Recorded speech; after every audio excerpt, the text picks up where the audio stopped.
Welcome to the Scrum.org Community Podcast, the podcast from the home of Scrum. In this podcast, Agile experts, including professional Scrum trainers and other industry thought leaders, share their stories and experiences. We also explore hot topics in our space with thought-provoking, challenging, energetic discussions. This episode is a recording of a live Ask a Professional Scrum Trainer episode where a live audience joined to ask their burning questions and brought their current challenges to an interactive session with a professional Scrum trainer. We hope you enjoy this episode. Good morning, good afternoon, good evening, wherever you're located today. Welcome to today's Ask a Professional Scrum Trainer. I'm Lindsay Velecina with Scrum.org. I will be your moderator today. And today our session is focused on self-management and the business impact of that. So burning topic here in Scrum and Agile. And today we have Jason Malmstadt and Robb Pieper here from Responsive Advisors, one of our partners here at Scrum.org. And they're both professional Scrum trainers. So welcome, Robb and Jason. Hi, Lindsay. Thank you. And everyone. Hey, everybody. Who is Scrum.org? We are the home of Scrum. We were founded by Ken Schwaber back in 2009, and our mission is to help people and teams solve complex problems, and we do so through our training, certification, and ongoing learning opportunities. You can check all of those out on our website. There are a lot of free ways to learn. You already found this session, so it seems like you're taking advantage of that, which is great. And with that, I will pass this over to Robb and Jason to introduce themselves and kind of set the stage for today's Q&A. I can go first. I guess I'm on the top of the slide.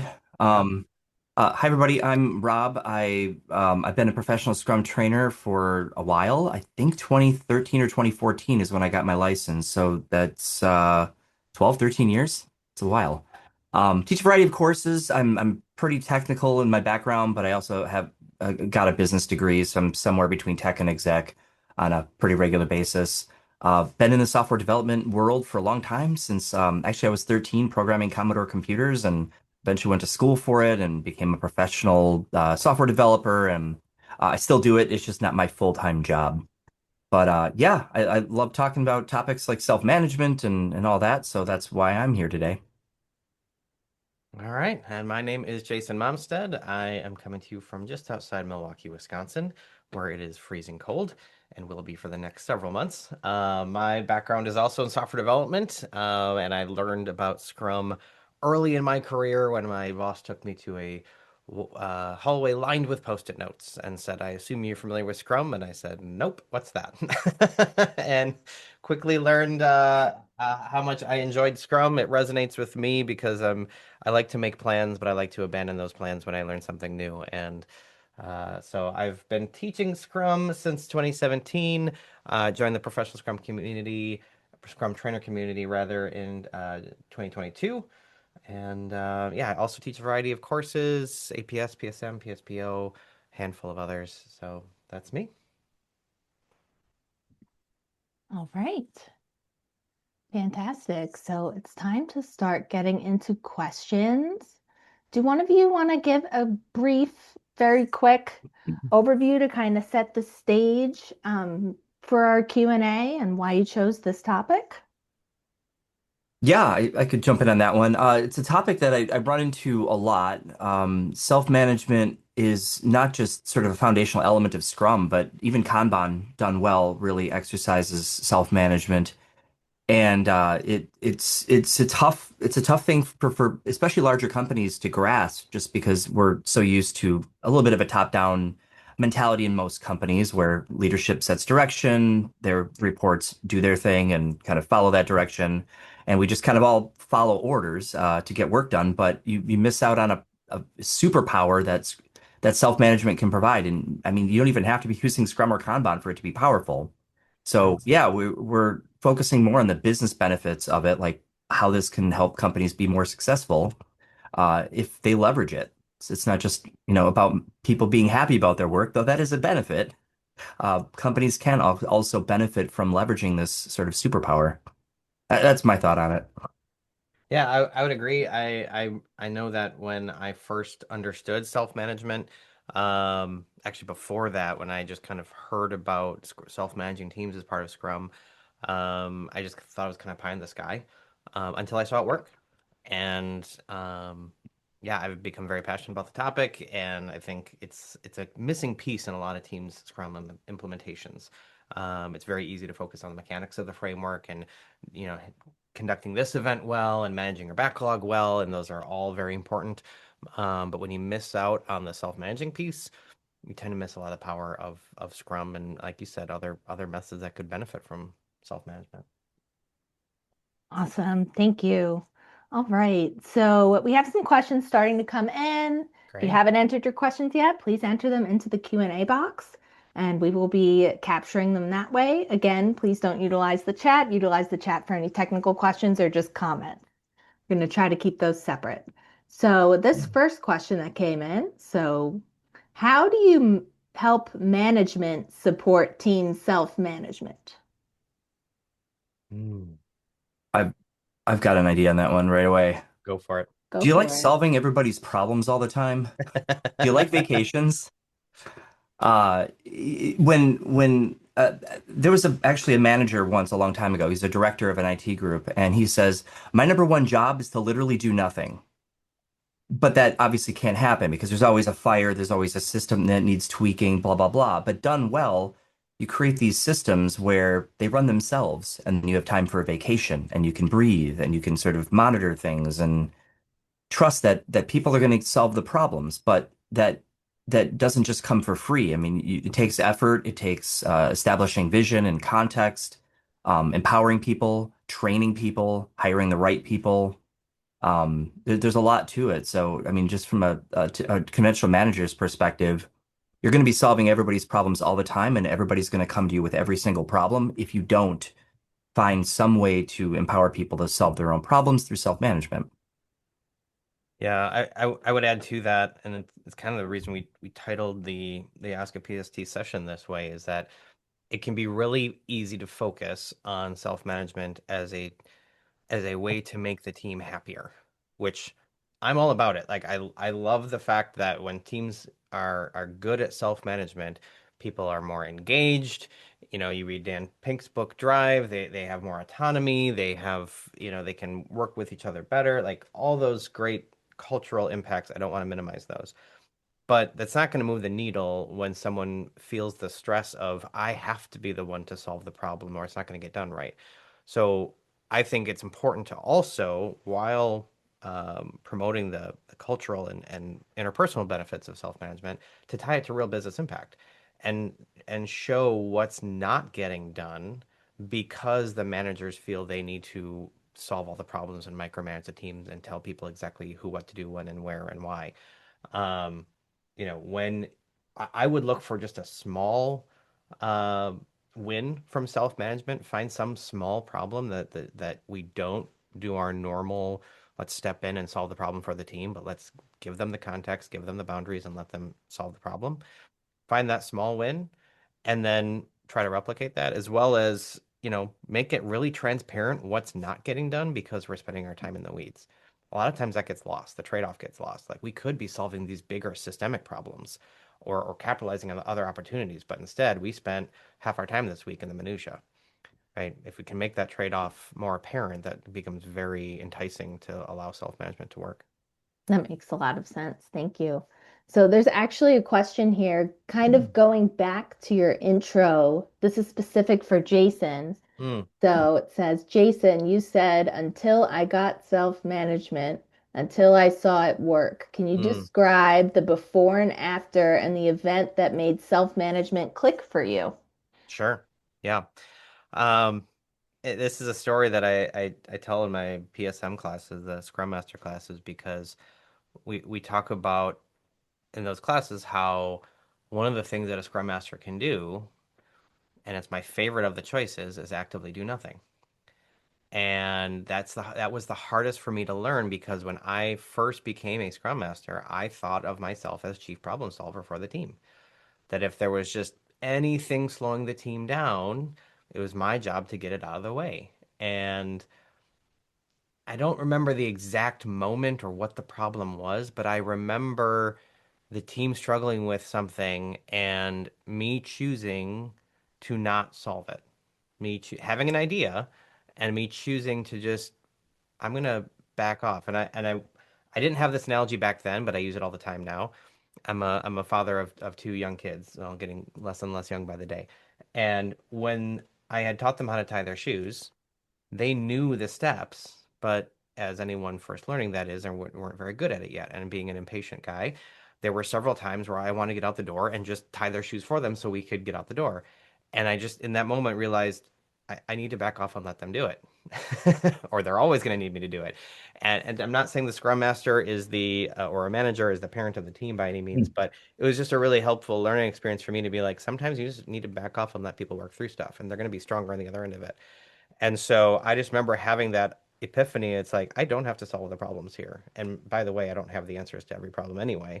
So we're going to have better solutions if I just back off. I can still brainstorm ideas. And as we are ideating, add my ideas to the pile. Um, but once that clicked for me, I just started seeing it everywhere. It's like, nope, now's not the right time to jump in and try to solve it here. So that's what it was like for me.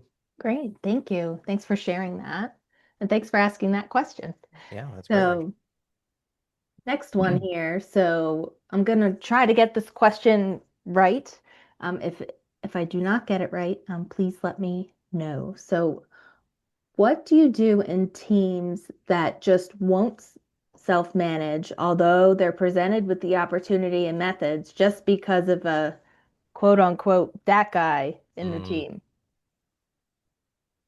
So teams that are given the opportunity and the methods of self-management, but they just don't.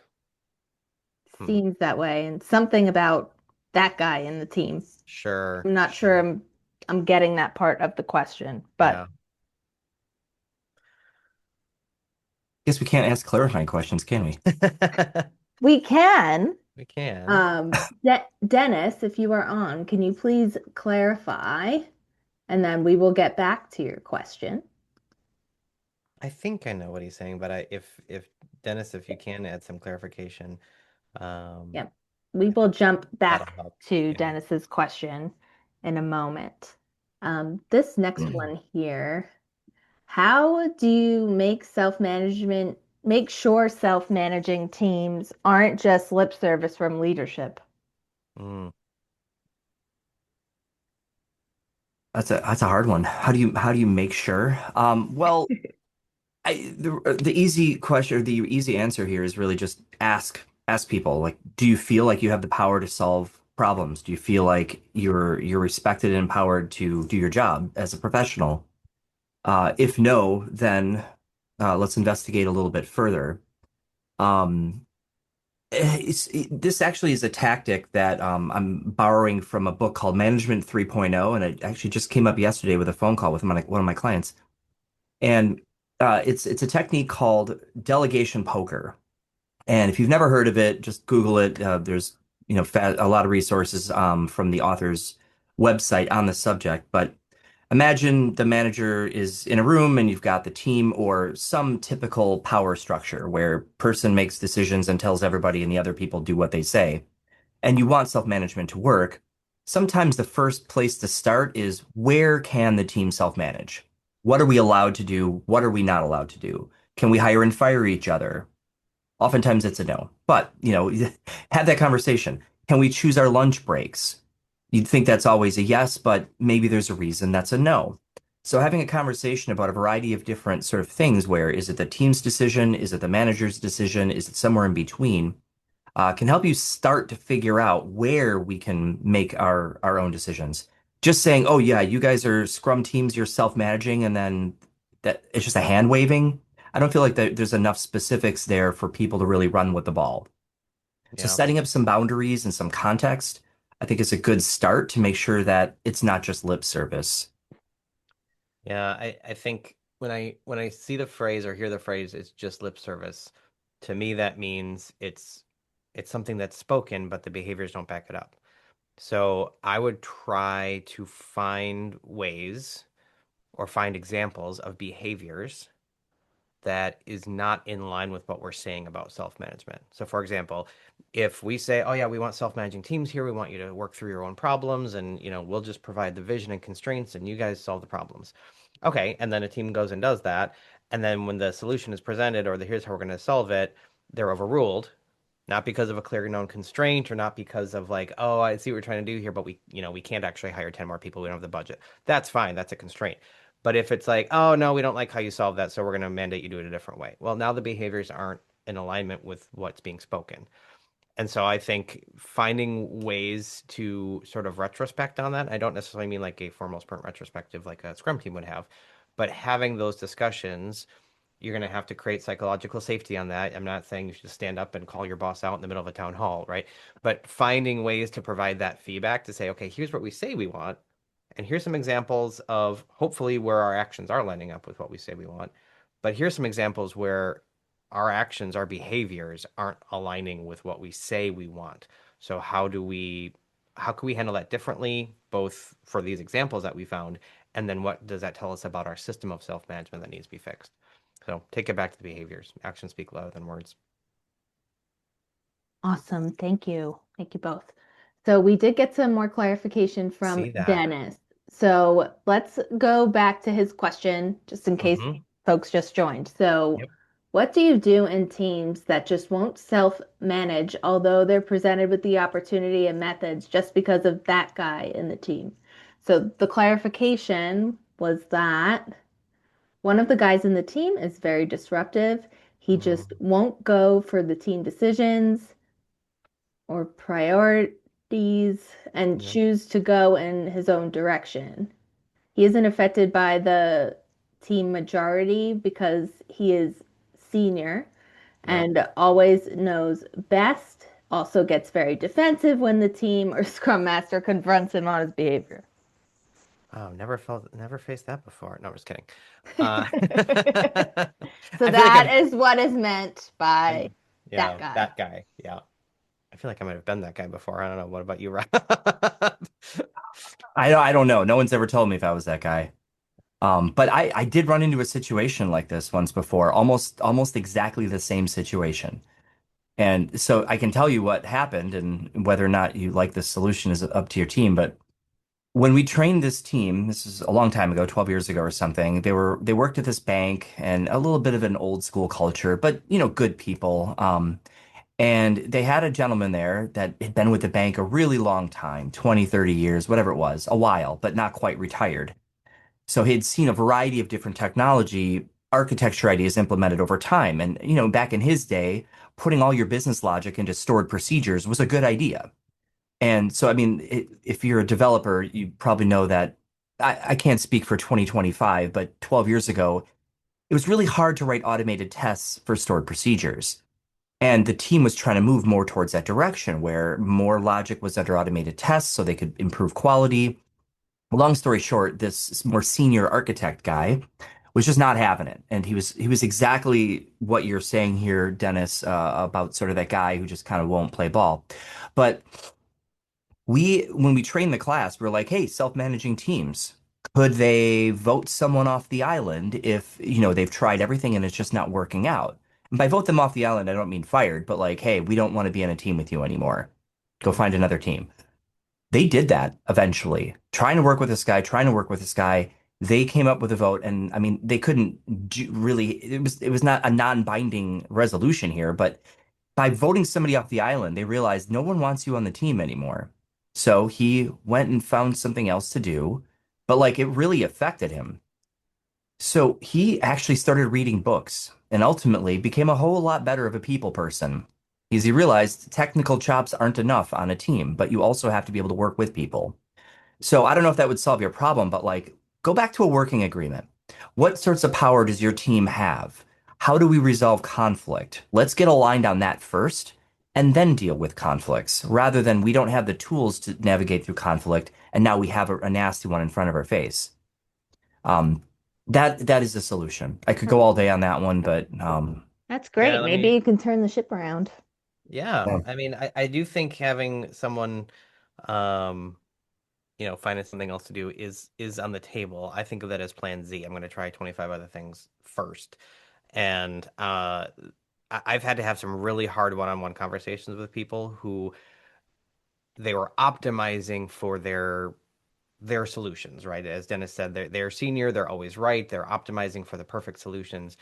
And we had to get to the place where it's like, if you want to go fast, you go alone. If you want to go far, you go with a team. Like, you're not, if you're always right, and this guy wasn't always wrong. He was right a lot of the time, but we had to start looking at some worst case scenarios. Okay, what's the worst thing that could happen if you don't get your way and the team goes a different way? Like, we're going to lose $10 billion dollars and the whole system crashes? Very rarely. So, like, can we find some small, low impact things that you don't get your way on?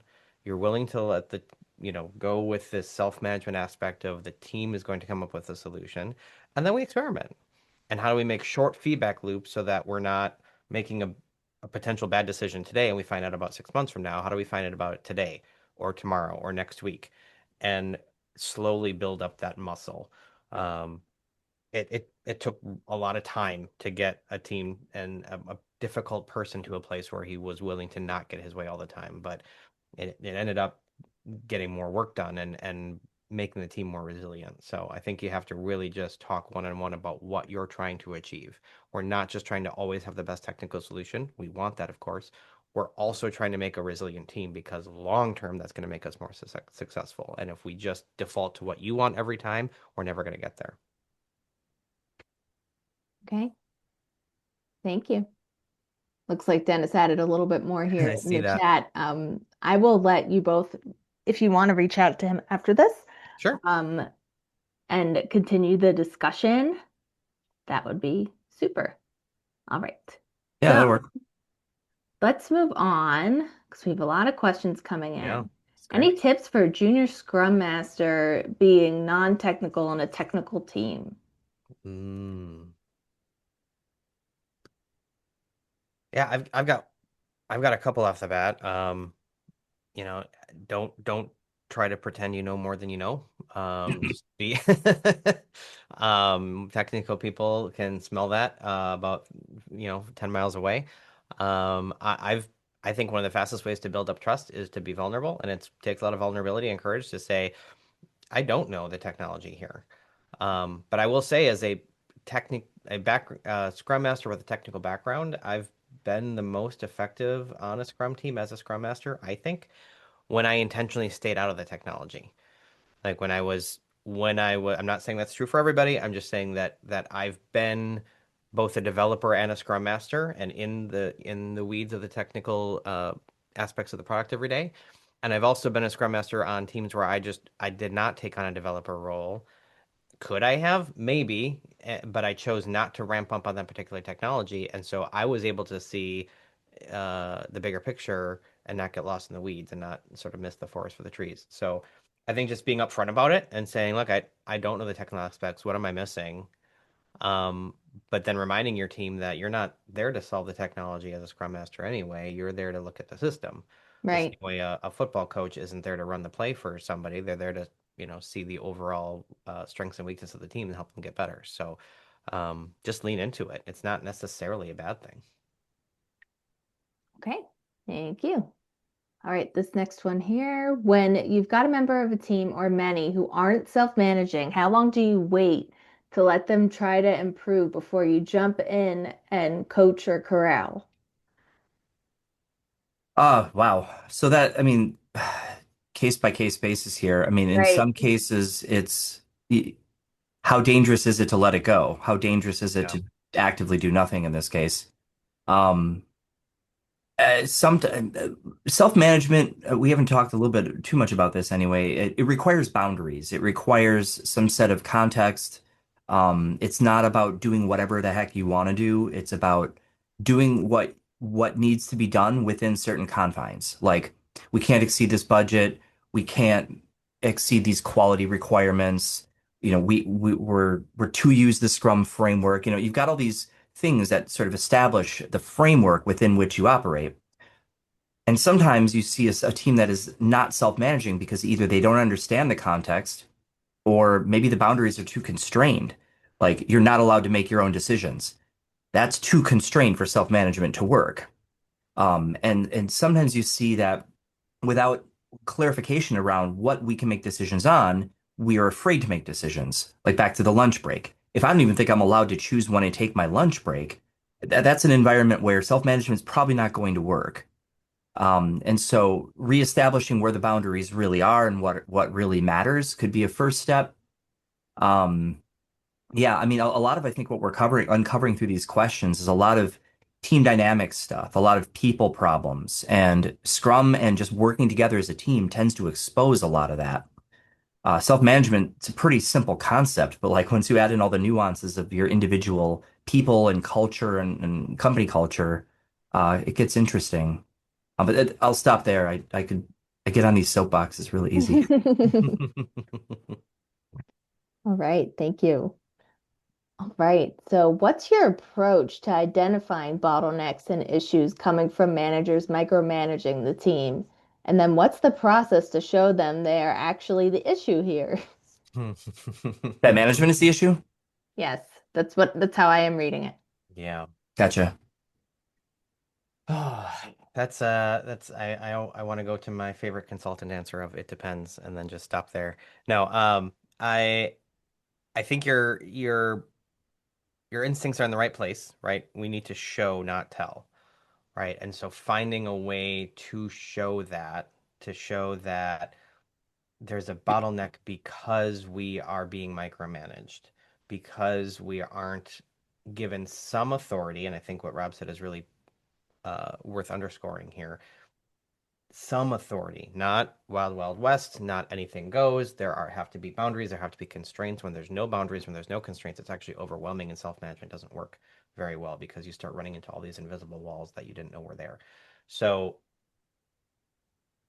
when when management is micromanaging and stepping in and either solving problems for the team or not giving them the room to solve problems or what have you, you just have to find a way to make it visible. And that could look like a lot of different things, right? Rob Mhm. mentioned Kanban before, right? Some Scrum teams use Kanban, some, if you have that visualized workflow through a system and you're actually measuring, hey, this item is waiting here because we're waiting for, Bob's sign off. And we had to wait 3 days because we are not allowed to move forward until Bob gives us the go ahead, right? That's a problem. And that's quantifiable data. Um, or perhaps it's time measuring time of rework, right? The team had a solution forward and then Jane didn't sign off on it, or Jane told us to go redo it because she didn't like the way we chose to solve the problem, and so that caused an extra week delay. Any way that you can kind of show that quantification is great when you can get it. um Although qualitative, anecdotes aren't a bad way to start the conversation anyway. But I think it just really comes down to how you're measuring your workflow, your productivity, your value delivered, and tying it to real business outcomes. We didn't meet this deadline, or we got a lower feedback score, we got lower engagement, or whatever. Tying it to real business outcomes because of the lack of self-management authority. It's hard to speak to that one without knowing more details of your Right. specific context, but show is better than tell, I think I feel is like how you I summarize it. covered quite a bit there, so I hope that helps. Yeah, I'm a big supporter of transparency in that Yeah, case. absolutely. All right. So moving right along. This is like rapid fire here. There's so many Yeah, questions. lightning round. So we're trying to get in as many as we can. So can you talk about how I can show the benefit of self-management in terms of the quality, usability, and value of the product itself? Mm, I like that question. I like that too. I can run with this one. Um, yeah, okay. Can you, so self-management doesn't necessarily mean you're going to be successful. It's a tool, but again, it's about this idea of the team or people or organizations working within confines that don't require external management, but you're still going to make mistakes. The Scrum framework creates sort of a checkpoint. You've got sprint reviews in Scrum, where a self-managing team produces a solution and we show it. We create transparency around what we built. It's usable. we can take a look, we can play with it, and we can make decisions about if this is acceptable and if we want to change or if we want to adapt something related to it. But that checkpoint helps a self-managing team not go too far and make mistakes. Um, so yeah, I wouldn't say I'm stuck on this one, but so the benefit of self-managing teams in terms of quality, value, usability, if we have these checkpoints established and you've got members of management or members of just stakeholders in general, people who care about what you're building, and they see what you're building, but they can see in short cycles the changes and oh wow, we made a mistake, let's fix it and correct it immediately. It's going to be a lot easier to let teams self-manage because you have a safety net. I think where people get hung up is we have these teams that are self-managing, or in other words, it's the Wild West and they're doing whatever they want, but we don't have a checkpoint. And we're still implementing more of a large batch waterfall approach where it's Yeah. an entire year before I see results. And now as a manager, I'm a little freaked out. Like this team can do whatever they want and I'm not supposed to get involved, yet I don't know if they're going to meet our objective within some confines of time or expense or whatever. So yeah, long story short, with self-management requires boundaries. One of those boundaries should be some regular checkpoint to make sure that we're on the right track as a self-managing team and to catch our mistakes, which we're likely to make in small batches.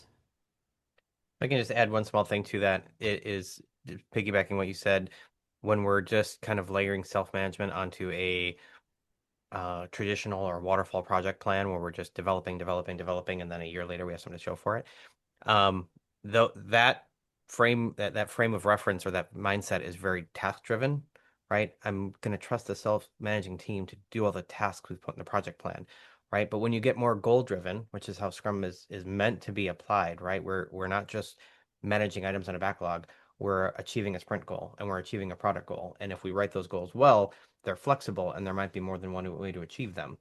Um, then teams have the ability to self-manage towards those goals and try different paths to get there. So if our goal is to double our user base or to increase our attention on the platform from 5% to 10% or whatever your metrics are, right? The team can actually self-manage towards that and probably learn what's working and what's not working faster. And that can help with the usability, the quality, the value delivered because you're managing towards those goals and finding alternate paths quicker when you reach those roadblocks. And oh, gee, adding this feature didn't move the needle the way we thought it would. Okay, now let's try something else. That's usually a more quickly and more effectively done with a self-managing team than one person calling all the shots.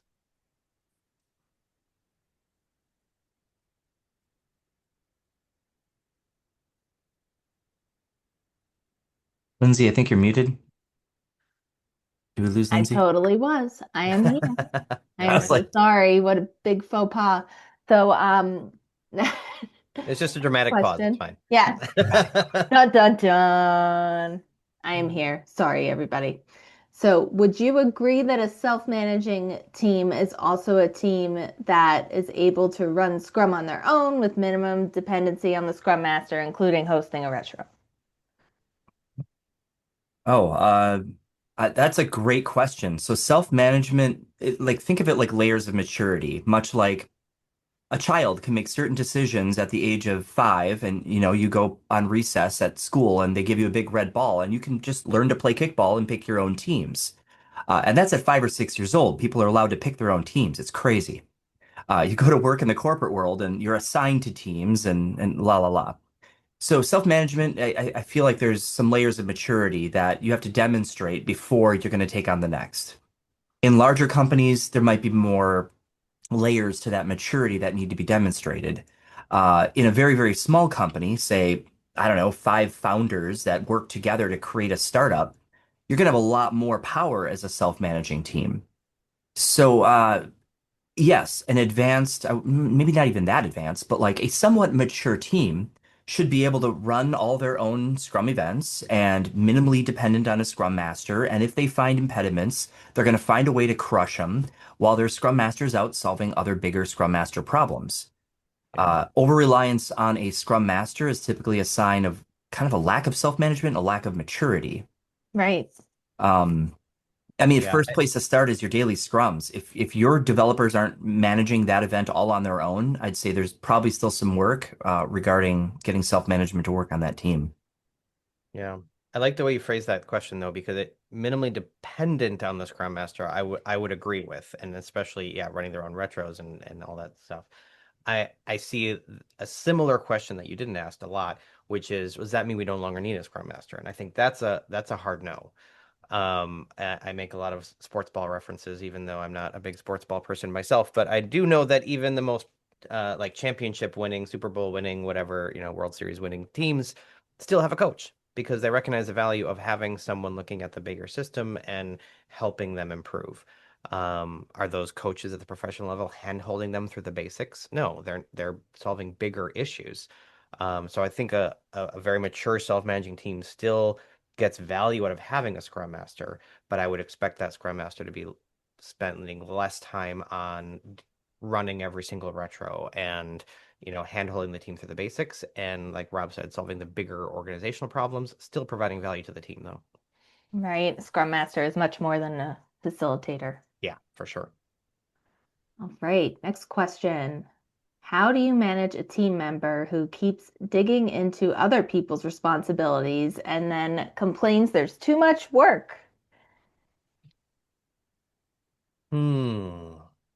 I'm not sure I fully understand that question. How to manage a team? How to do you manage a team member who keeps digging into other people's responsibilities and complains there's too much work? Yeah, so the team member is instead of just focusing on whatever they're focusing on for their team, they're doing other people's work, Hmm. and then complaining that there's too much work. Gotcha. Uh, I think we have a situation here where maybe it's a bit more of a hero or a person who feels it's their job to do everybody else's work. A good self-managing team is going to expose that work, and everybody's going to see that there's too much work, and we're all going Right. to work together to solve that problem. It's Yep. not just Yeah. on one person to solve this problem. Yeah.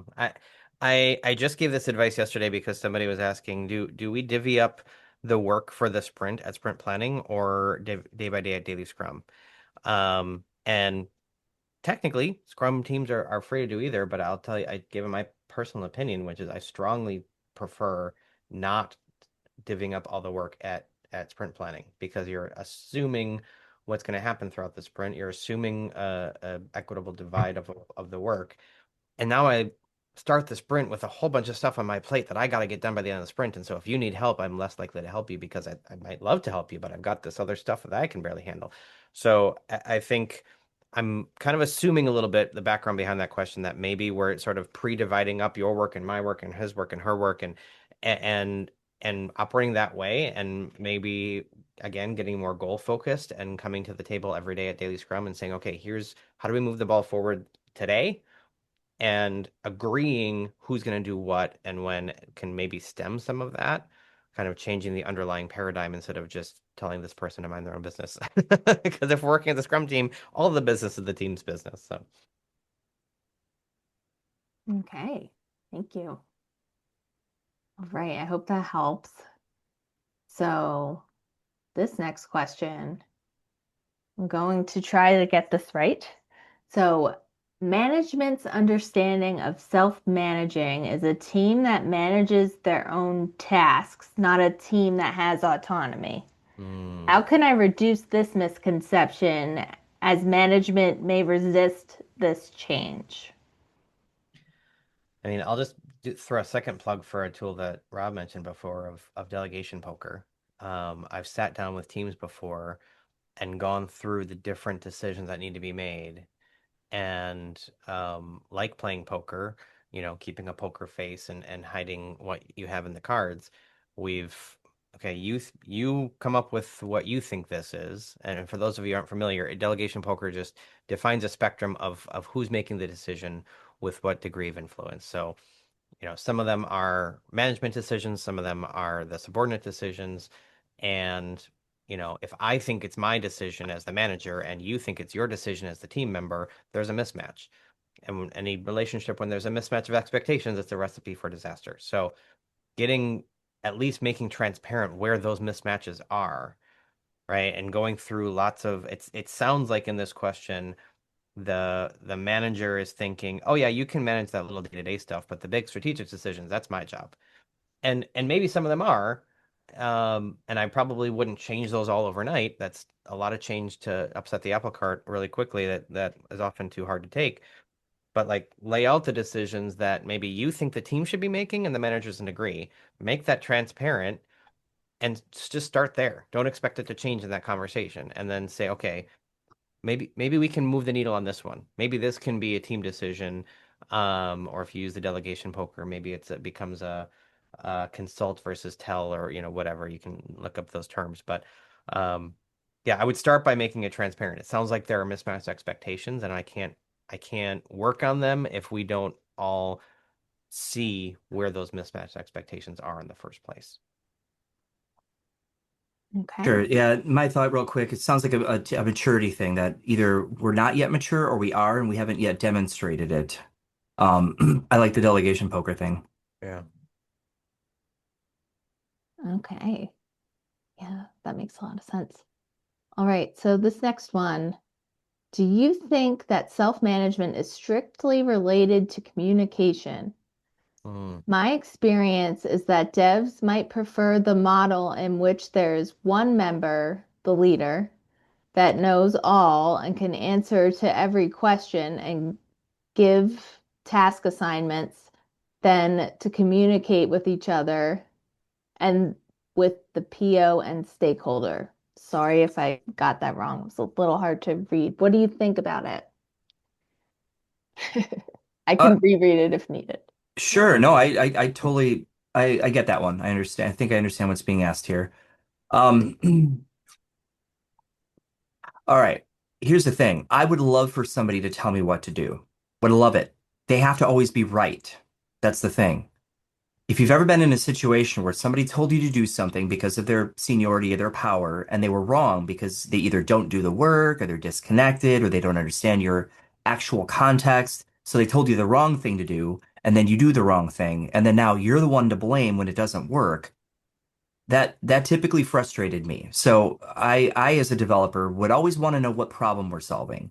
You hand me a stack of requirements, I'm going to be asking, why are we doing it like this? Why does it have to be this way? Especially if it doesn't make sense. I want to understand context. Now that's just me. I like to solve problems. I don't just like to push buttons that people tell me to push. I can't speak for every type of person and their motivation. If you are the type of person who doesn't want to solve problems and you just literally want to do what you're told to do, no judgment. If you've got an entire team of people like that, your benefits from Scrum will be fairly limited because you're going to rely on one single brain to know everything, which can't really ever happen, to be able to give all the right commands at the right time in all circumstances. When that doesn't work, you'll find the team just doesn't have the same power. I mean, it's sports, and you pick any sport where we're working together to move a ball down a field. In Europe, you call that football. Here we call that soccer. It takes a group of people to all see what the score is and where we are on the field and where the ball is moving to make decisions on the ground about how they interact as a team. If you had to rely on a person to tell every player on the field precisely how to move and predict every movement of that ball, I do not see how a team would score. Yeah. Um, it's all we're trying to replicate with Scrum, basically. I'm just going to pick on something that the question, the way it's worded, like the the model in which there's one member, the leader that knows all, is unpopular opinion. Perhaps that person doesn't exist. We kid ourselves when we think there's if I just get this one person who can make all the decisions, then the rest of us can just manage the tasks. You're going to be missing something. Cognitive diversity is a crucial thing on any team, and we all have different perspectives. Um, Someone can be the most senior and the most expert, but they may miss the most basic or an easier way, or sometimes the expertise becomes a stumbling block because you think about the most complicated things, and you miss the simple things. Like we're gonna get better solutions in the long term when we get everyone's input. And I think you're just operating in a model that, if we could just put this one person in leadership, they can make all the decisions. And I think you're going to hamper yourself that way. Thank you. All right. So we already had kind of a similar question to this, but I'm going to ask it because it's a little more specific. Hmm. What metrics, if any, do you use to help demonstrate how self-management improves business impact? Who wants to take that one? Metrics, huh? Well, so I like the idea of let's get back to self-management and business results. Is this working? Is this not? Uh, if you're using Scrum, let's say we're using Scrum as designed out of the box, and you have sprint reviews, and you've got stakeholders attending them, and you've got self-managing teams building solutions that align to a sprint goal, and we're demonstrating them, it's pretty easy to take down notes in that meeting of like, hey, did we get any critical feedback? Yes. Okay, what was that feedback? Hey, you just built 40% of the wrong thing. Stop building that. Hey, that's good to know because that would have cost us an extra $1 million to go down that path. So I don't know if I have a perfect metric, but if we can start capturing some information about the feedback we're getting and the results that the feedback produced, like did we save money because we stopped building the wrong thing? Did we improve revenue because we found a new product opportunity or a new enhancement that could lead to better sales? If we're starting to find those kinds of benefits, yeah, it's not directly from self-management, but it's the results of self-management are what we find in the increment. Increments that meet your sprint goal consistently and are improving over time are usually a sign of a good self-managing team. Um, I think of it experimentally, right? Any middle school science student can tell you that in the scientific method, you have to have a control group and an experimental group, right? So if you are growing in self-management, you probably have the way it's always been done, which is lacking in self-management, where there is that person from the last question who just knows everything and makes all the decisions, right? And then there's some decisions that we're experimenting with self-management. We're going to break the rules, or we're going to change the policy, or we're just going to normally the boss would step in and decide here, but we're going to self-manage this one. And then just try to compare results. And sometimes it's not one to one because not everything is repeatable. But if you can define an experiment and say, we're going to do this thing differently, we're going to solve this problem, we're going to provide this piece of value, and then compare that to a similar situation as you could from previous experience, or just run a thought experiment and say, okay, what if we hadn't done it this way? Well, we would have had to run this up the chain and have 3 different sign-offs, and that would have expanded this by a week, and that could have led to the, I mean, you don't have to make it a perfect, double-blinded experiment. Don't take it that far. I'm just saying, like, if you can kind of do a apples to apples comparison and say what would have happened or what typically happens in a situation, and then again tie it to real business outcome impacts, not just we delivered X number more story points, but this is what the customer did with it, this is what the revenue changed, this is what our user base changed, or whatever business metrics are important to you. That's going to make a more powerful statement on self-management than just, well, we feel better about it. Awesome. Thank you. All right, moving right along. So, how do you build in psychological safety in helping teams self-manage? How do we tie those two things together? Psychological safety. I think of psychological safety, and I heard this definition at a conference, so maybe someone can put in the chat where it's actually from. But the ability to challenge the status quo, to ask questions, to do things differently, even to fail from time to time without being ostracized by your team. Um, and that could be by your team, or it could be by management if we're talking about self-management here, right? So if I am worried that I'm going to make a decision and I'm either going to be overruled, which is frustrating, or worse, penalized in some way for making that decision, I'm going to opt out of self-management. I'm just going to say, well, fine, then you make the decision, right? Why do I want to try to make a decision and then get my hand slapped? So management really has to buy in to not penalize teams for making decisions as a team that aren't perfect. Doesn't mean we can't give feedback, right? I'm not just going to be like, oh, that decision lost us lots of money. Good job, team. Like, no, we can give real feedback about, hey, we don't like the results of that. That's fine. That's part of the feedback loop process, right? Psychological safety doesn't mean we treat failures as successes, but it means that we honestly and openly examine them with a positive intent, with respect, with and not penalizing the people like you should have known better or whatever. I mean, we do it in a constructive way that encourages saying, okay, we tried something. We like that part about it. We don't like these results.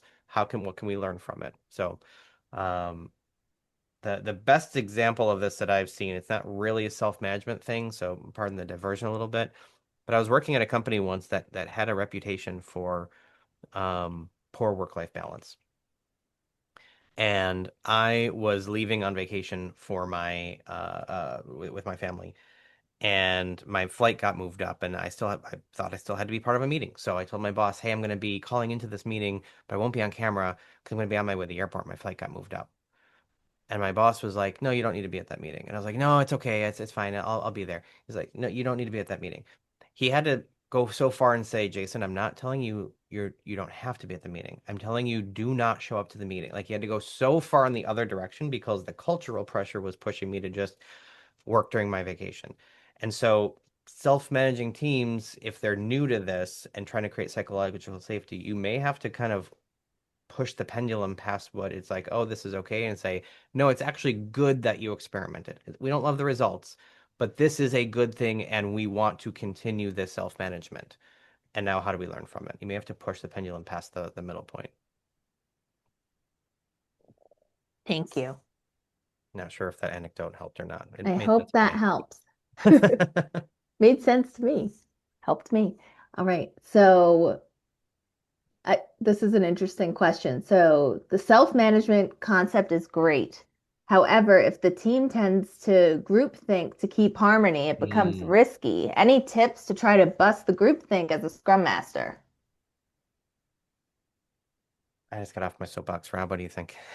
Uh, man, just like there's a lot of hardballs getting thrown today. Uh, Yeah, everyone Love came it. prepared. I They love it. understood the assignment. Yep. so groupthink, I think we need to take away the ability to have artificial harmony. Anonymous surveys where people can't gauge the reactions of others before they make their own decisions could work. I know some facilitation techniques, say with retrospectives, start off with everybody just writing down their ideas onto a post-it note and we stick them up on a board and you don't know what's going to be up there yet. And you can start to get the facts before we start looking at them. That can help expose, I guess, differences in opinions. Um, I mean, you can always just call it out. Interesting how we all think the exact same all the time. That kind of makes most of us useless, at least as a team.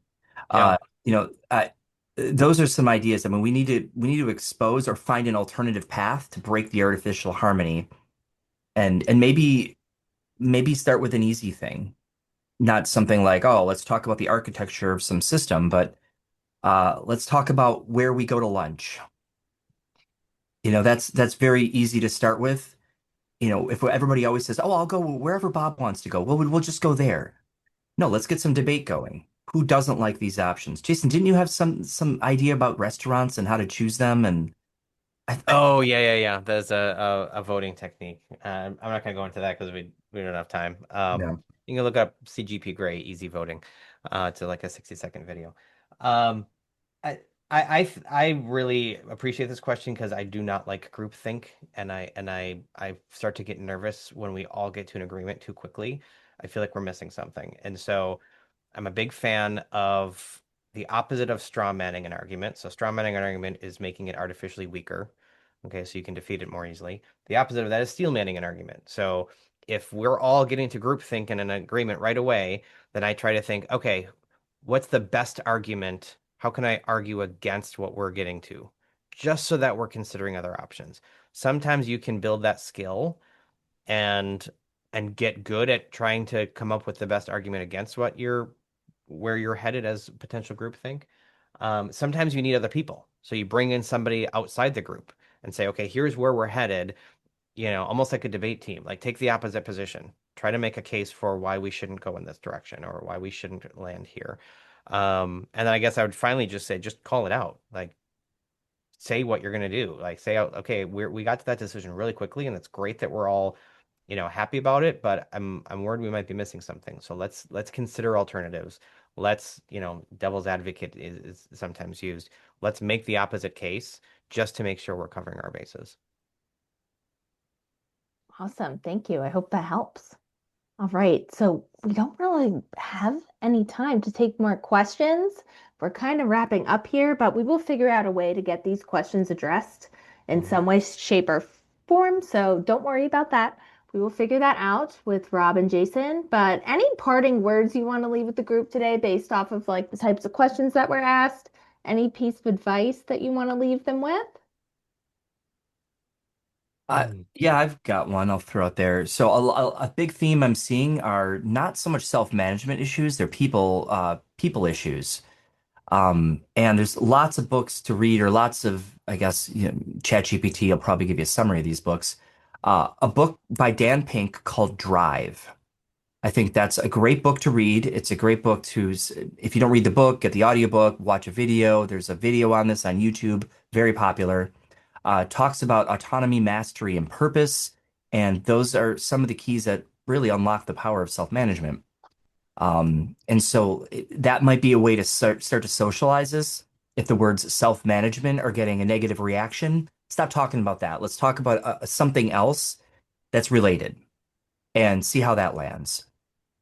People issues are tough. I mean, we all come with our own opinions, our own context, our own histories, and when that comes out on teams, it can really affect things like self-management and using Scrum in general. So, uh, yeah, there's a lot of people topics. I'll just leave you with that book recommendation at a minimum. Happy to give you more book recommendations if you want to contact me. Yeah, one thing I've learned, and this has helped me with self-management, is just, and I alluded to this in the last question, just say out loud what you're trying to accomplish. Like when I first became a Scrum Master, I thought I had to like secretly nudge them toward, oh, I don't think they're self-managing very well. So how can I prompt with questions and whatever? Like, just say it out loud. Like, I'm noticing that I don't think we're as self-managing as we could be. And like self-manage your way to, brainstorm ideas of like, how are we going to solve that? What are some ideas we have? Again, if you put the goals out in front of people, then they can get creative about how we're going to solve that problem. And they might surprise you of thinking things you didn't think of. So don't be afraid to just put it out there of my observation is we could be more self-managing, or we're struggling with self-management in this area. Am I off base?